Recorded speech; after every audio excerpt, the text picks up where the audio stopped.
Hi. All right, so welcome to Becoming Untethered, as we do every day.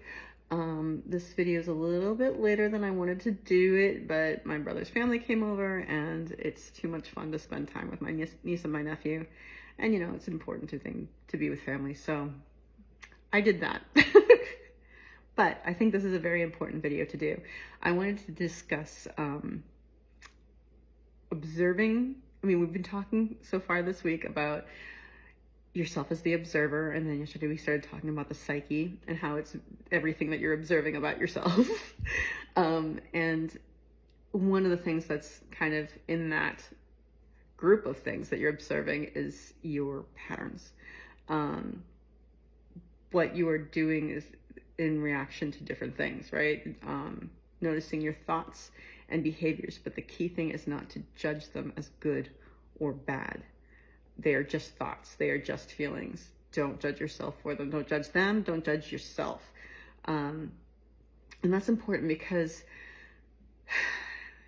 there's looking at your behaviors, right? There's looking at your thoughts. There's looking at your patterns, and identifying them. And then you can't do anything with it if you're judging. If you're angry at yourself or at somebody else, or you're blaming or you're shamed, all of that stuff keeps you stuck. The only way to make conscious change, it's just the only way to make change, is to look at these things and be curious about them, not judge yourself, and examine them. Take a step back and examine them. And then you can figure out what to do to make changes. It's crucial. I know that I had a really hard time with this, and I'm not the greatest at it.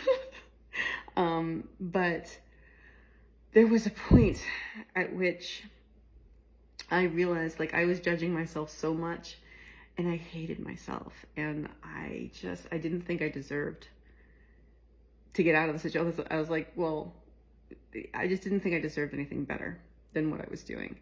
But at one point I realized, whether or not I think I deserve something better, if I don't change something right now, it's going to be like this for the rest of my life.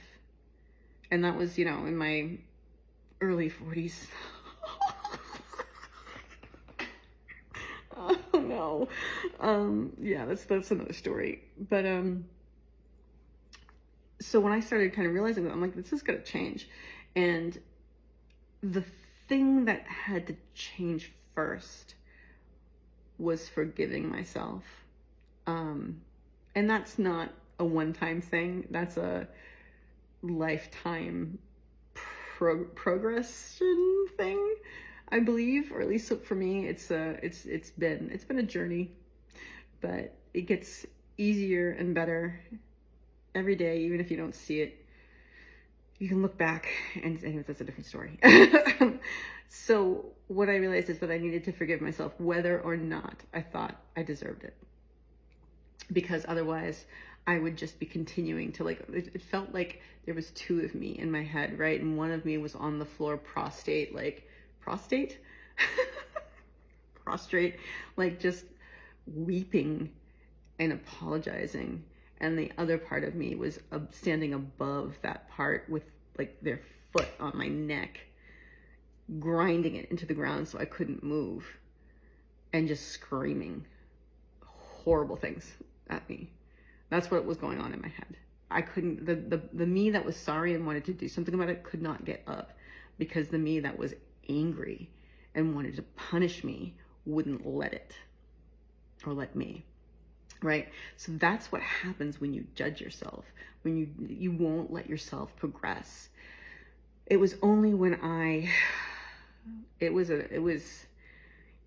a night. That night I was on my own, I was by myself, and I was struggling. I was like, how do I do this? How do I forgive myself? Look at what I've done to my life. Look at what I've done to myself. If someone else did this to me, I don't think I could forgive them. And I'm a forgiving person, but look at what I've done. Look at what I've done to myself. So the way I started out was bawling and crying, and then talking to myself and actually doing what they call mirror work. I didn't realize it was called mirror work, but looked at myself in the mirror and just apologized. And I just had a whole conversation with myself where, you know, as both parts, where I realized, you know, like it's a long story. It's a different conversation.